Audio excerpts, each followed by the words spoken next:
கதைத்துளி சேனலுக்கு உங்கள் அனைவரையும் வரவேற்கின்றேன். இன்று சைவத்தொண்டு செய்த 63 நாயன்மார்களில் ஒருவரான கண்ணப்ப நாயனாருடைய கதையை தான் நம்ம இன்னைக்கு பார்க்க போகிறோம். மலை வளம் நிறைந்த நாட்டில் உடுப்பூர் என்னும் பழமையான ஒரு ஊர் ஒன்று இருக்குது. அந்த ஊரில் வாழ்கின்ற வேடவர்களுடைய தலைவனாக இருப்பவர் தான் நாகன் அப்படிங்கிறவர். அவர் வில்வித்தையில் ரொம்ப சிறந்தவராக இருந்தார். அவருடைய மனைவியோடைய பெயர் தத்தை அப்படிங்கிறவங்க. இவங்க 2 பேரும் நீண்ட காலமாக இல்லறம் நடத்தி வராங்க. ஆனால் அவங்களுக்கு குழந்தை பாக்கியம் அப்படிங்கிறது இல்லை. அதனால் முருகப்பெருமானை வணங்குறாங்க. குறவை கூத்தெல்லாம் ஆடி வழிபடுறாங்க. இதனால் முருகனுடைய அருளால் அவங்களுக்கு ஒரு ஆண் குழந்தை பிறக்குது. அவங்க ரொம்ப சந்தோஷப்படுறாங்க. நாகன் என்ன செய்கிறார், அந்த குழந்தையை தூக்குறாரு. தூக்கும்போது அது ரொம்ப திண்மையாக இருந்ததுனால திண்ணன் அப்படின்னு பெயர் வைக்கிறார். காலங்கள் கொஞ்சம் கொஞ்சமாக சென்று கொண்டே இருக்குது. திண்ணன் வளர்ந்துக்கிட்டே வராரு. திண்ணன் வில்வித்தையில் ரொம்ப வல்லவனாக இருக்கார். வாள், வேல், ஈட்டி முதலிய பல பயிற்சிகளையும் பெறுகின்றார். 16 வயது ஆகுது திண்ணனுக்கு. இந்த நிலையில் திண்ணனுடைய தந்தை நாகன் சொல்கிறாரு, எனக்கு வயதாகிவிட்டது, என்னால் இனிமேல் வேட்டைக்கெல்லாம் போக முடியாது. அதனால் நீயே வேட்டைக்கு போ, காட்டை காவல் புரிகிற வேலையும் நீயே செய்ப்பா அப்படின்னு சொல்கிறார். உடனே திண்ணனும் சரி அப்படிங்கிறார். மறுநாள் என்னாகுது, திண்ணன் தன்னுடைய நண்பர்களான நாணன், காடன் அப்படின்னு 2 பேரை அழைச்சிக்கிட்டு வேட்டைக்கு போகிறார். காட்டில் இருக்கின்ற காட்டு பன்றிய வேடவர்கள் என்ன செய்கிறாங்க, வலை விரித்து பிடிக்கிறதுக்காக முயற்சி பண்ணுறாங்க. காட்டுப்பன்றி என்ன செய்யுதுன்னா வலையெல்லாம் அறுத்துக்கிட்டு வேகமாக ஓடுது. அதனை பின்தொடர்ந்துக்கிட்டே திண்ணன் என்ன செய்கிறான், துரத்திக்கிட்டே ஓடுறான். காட்டுப்பன்றி என்ன செய்யுது, நீண்ட தூரம் ஓடி மலைச்சாரலில் இருக்கிற சோலையெல்லாம் அடைந்து மரங்களுக்கு பக்கத்துல எல்லாம் ஓட முடியாமல் அப்படியே போய் அது நிற்கும் போது திண்ணன் என்ன செய்கிறாரு, அம்பை எய்து இதை வீணடிக்க வேணான்னு சொல்லிட்டு தன்னுடைய உடைவாளை எடுத்து காட்டுப்பன்றியை குத்தி 2 துண்டாக ஆக்கிடுறாரு. அப்போ நண்பர்கள் 2 பேரும் என்ன செய்கிறாங்க, திண்ணனை பாராட்டுறாங்க.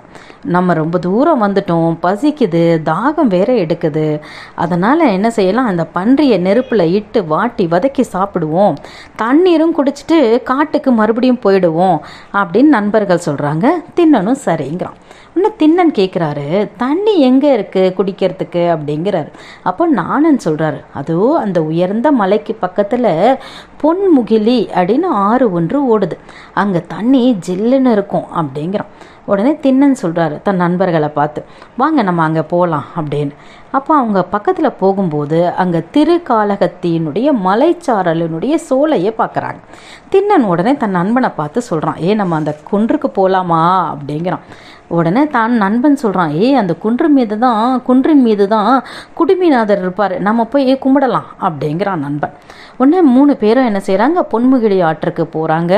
அப்போ தன்னுடைய நண்பன் காடனை பார்த்து திண்ணன் சொல்கிறான், நீ இங்கே பண்ணிய சமைக்கிறதுக்கான வேலையெல்லாம் பாரு, நான் என்ன செய்கிறேன், குடுமிநாதரை பார்த்துட்டு வரேன் அப்படின்னு சொல்லிட்டு நானும் திண்ணனும் 2 பேரும் வேகமாக அந்த மலையை நோக்கி போகிறாங்க. மலை மீது ஏறி சிவலிங்கத்தை பார்த்ததும் திண்ணனுக்கு மனசில் மிகப்பெரிய அன்பு ஆனது ஏற்படுது. இந்த கொடிய காட்டில் இவர் ஏன் இங்கே தனியாக இருக்காரு, இவருக்கு பசிக்காதா, இவருக்கு யார் இந்த பச்சிலை மலர்களை எல்லாம் சூடினது அப்படின்னு சொல்கிறான். அப்போ நாணன் சொல்கிறான், நான் முன்பு ஒரு முறை உங்கள் அப்பாவோட இங்கே வந்திருக்கேன், அப்போ இங்கே ஒரு பிராமணர் ஒருத்தர் பூஜைக்காக வந்தார், அவர் தான் இதெல்லாம் செஞ்சுருக்கணும் அப்படிங்கிறான். உடனே திண்ணன் மனசில் அப்படியே அவனுக்கு அன்பு பொங்க அவன் சொல்கிறான், ஐயோ சிவலிங்கத்தை நான் எப்படி விட்டுட்டு வருவேன், இந்த குடுமிநாதரை விட்டுட்டு வரவே எனக்கு மனசே வரலையே அப்படின்னு சொல்லிட்டு, நீ சாப்பிட்றதுக்காக உனக்கு இறைச்சி கொண்டு வரேன் அப்படின்னு சொல்லிட்டு வேகமாக நடக்கிறான். வேகமாக நடந்து மலையிலேருந்து கீழே என்ன செய்கிறான்னா, தீயில் வெந்த நல்ல மாமிச துண்டெல்லாம் எடுத்து தன்னுடைய கையில் எடுத்துக்கிட்டு அவன் மறுபடியும் என்ன செய்கிறான், குடுமிநாதரை பார்க்கறதுக்காக கிளம்புறான். அப்போ நண்பர்கள் 2 பேரும் சொல்கிறாங்க, உனக்கு என்னடா பித்த மயக்கம் ஏதாவது ஏற்பட்டுடுச்சா அப்படின்னு நினச்சி 2 பேரும் அவனை திட்டுறாங்க. அவன் சொல்கிறான், அதெல்லாம் இல்லை, நான் மறுபடியும் அவரை பார்க்க தான் போகிறேன், அப்படின்னா நீ இரு, நாங்கள் மறுபடியும் காட்டுக்கு போகிறோம் அப்படின்னு சொல்லிட்டு நண்பர்கள் 2 பேரும் இவனை விட்டுட்டு பிரிஞ்சு மறுபடியும் அவங்க 2 பேரும் அவர்களுடைய இடத்துக்கு போயிடுறாங்க. இவன் என்ன பண்ணுறான் அப்படின்னா, திண்ணன் முகிலி ஆற்றில் நல்ல நீரை தன்னுடைய வாயில் நிரப்பிக்கிறான். இறைவனுக்கு சூடுவதற்காக மலர்களெல்லாம் என்ன செய்கிறான்னா தன்னுடைய குடுமியில் சுருகிக்கிறான். ஒரு கையில் வில்லு அம்பு எடுத்துக்கிறான், மற்றொரு கையில் மாமிசத்தை எடுத்துக்கிட்டு நேராக மலை ஏறி வரான். சிவலிங்கத்தின் மீதில் என்ன செய்கிறான், மலர்களை தன் காலில் அணிந்திருக்கிற செருப்போடையே அதெல்லாம் நீக்கிறான். தன் வாயில் உள்ள இருக்கிற நீரை தெளிக்கின்றான். தன்னோட குடுமையில் இருக்கிற மலரை எடுத்து இறைவனுக்கு தூவுகின்றான். அப்புறம் தன்னோட மாமிசத்தை வச்சுட்டு, ஆண்டவனே, நானே ருசி பார்த்து சமைத்த இறைச்சி, இதனை நீ உண்ண வேண்டும் அப்படின்னு சொல்கிறான். பின்பு என்ன பண்ணுறான்னா, அவனுக்கு அந்த இறைவனை விட்டு போகவே பிடிக்கல. அதனால இறைவன் பக்கத்திலேயே இருந்து வேற ஏதாவது மிருகத்தினால ஏதாவது துன்பம் வந்துட்டா என்ன பண்ணுறது அப்படின்னு சொல்லிட்டு அங்கேயே காவலுக்காக இரவு முழுவதும் அங்கேயே நிற்கிறார். அப்புறமா என்ன செய்கிறான், கொஞ்சம் கொஞ்சம் விடிய விடிய இறைவனுக்கு மறுபடியும் பசிக்குமே, அதனால் நம்ம பன்றியை போய் வேட்டையாடி கொண்டு வரலாம் அப்படின்னு சொல்லிட்டு மறுபடியும் என்ன செய்கிறான், வேட்டைக்காக அவன் போகிறான். அவன் போன அந்த நேரத்தில் ஆகம விதிப்படி அர்ச்சனை செய்கிற அந்த பிராமணர் என்ன பண்ணுறாரு, அங்கே வராரு. இதை பார்த்த உடனே அவருடைய மனமெல்லாம் கலங்குது. யார் இந்த மாதிரி செஞ்சுருப்பாங்க அப்படின்னு சொல்லிட்டு அந்த மலர்களை எல்லாம் அந்த இடத்தையெல்லாம் சுத்தம் செய்கிறாரு. அவர் மறுபடியும் இறைவனுக்கு பூஜை செய்கிறாரு. இந்த மாதிரி என்ன ஆகுதுன்னா, தொடர்ந்து ஒரு 4 நாட்கள் நடைபெறுது. 5வது நாள் அந்த அந்தனர் என்ன பண்றாரு, இறைவனிடம் முறையிடுறாரு. இறைவனே, இதுக்கு ஒரு முடிவே இல்லையா, என்ன இது அப்படின்னு அன்னைக்கு இறைவனை வணங்கிட்டு அந்தனர் என்ன பண்றாரு, அன்னைக்கு சென்று விடுகின்றார். அன்று அவருடைய கனவுல இறைவன் சொல்றாரு, என்னுடைய உண்மையான பக்தன் ஒருவன் இவ்வாறு செய்கின்றான், நீ என்ன பண்ண, நாளைக்கு மறைஞ்சு நின்று இதை பாரு அப்படின்னு சொல்றாரு. அதே மாதிரி 6ஆம் நாள் காலையில அந்த அந்தனர் என்ன செய்யறாரு, மறைந்து நின்று பார்ப்பதற்காக விடியற்காலையிலேயே போயிட்டு அந்த இடத்துல நின்று ஒரு மரத்துக்கு பின்னாடி நின்று மறைஞ்சு நின்று பார்க்குறாரு. திண்ணன் என்ன செய்கிறான், அன்னைக்கு வேட்டைக்கு போகிறான். மாமிசத்தெல்லாம் எடுத்துக்கிட்டு பூஜை செய்யறதுக்கான பொருளெல்லாம் எடுத்துக்கிட்டு மறுபடியும் அவன் வரான். வந்து சிவபெருமானை பார்க்குறான். பார்க்கும்போது இறைவனுடைய ஒரு கண்ணிலிருந்து ரத்தமானது வருது. இதை பார்த்த உடனே திண்ணனுக்கு என்ன பண்ணணும்னே தெரியல. யார் இவருக்கு தீங்கு செஞ்சுருப்பாங்க, யாரால இவருக்கு தீங்கு வந்திருக்கும், எப்படி இவருக்கு அடிபட்டிருக்கும் அப்படின்னு நினச்சி அவன் ரொம்ப வருத்தப்படுறான். அப்புறம் என்ன நினைக்கிறான்னா, அம்பு பட்டா அந்த புண்ணுக்கு கட்டுவோம் இல்லையா மூலிகை, அந்த மூலிகையை வச்சு கட்டினா சரியாயிடுமோ அப்படின்னு சொல்லிட்டு என்ன பண்ணுறான், மூலிகையை எடுத்து அவருக்கு கட்டுறான். அப்பையும் ரத்தம் வந்துக்கிட்டே இருக்கு.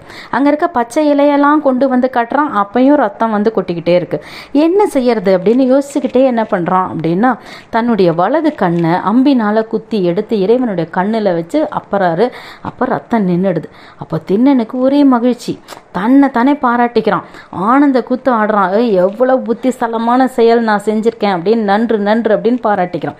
அடுத்த கணம் என்ன ஆகுது அப்படின்னா, மற்றொரு கண்ணிலிருந்து இறைவனுக்கு ரத்தம் வருது.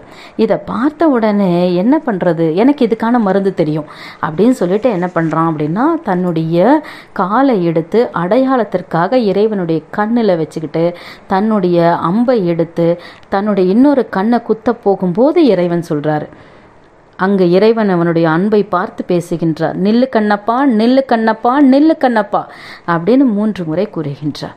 கூறி அங்கிருந்து அவர் சொல்றார், ஒப்பற்ற கண்ணப்பா, நீ எமது வலப்பக்கத்தில் எப்பொழுதும் நிற்பாயாக என்று அவனுக்கு திருவருள் புரிகின்றார். நம்ம கூட கண்ணப்பர் போல ஒப்பற்ற அன்புடையவராக இருப்போம். உங்களுக்கு இந்த கதை பிடிச்சிருந்தது அப்படின்னா லைக் பண்ணுங்க, ஷேர் பண்ணுங்க, சப்ஸ்கிரைப் பண்ணுங்க. உங்களுடன் பேசிக்கொண்டிருப்பது ஜெயந்தி சிவசங்கர். நன்றி.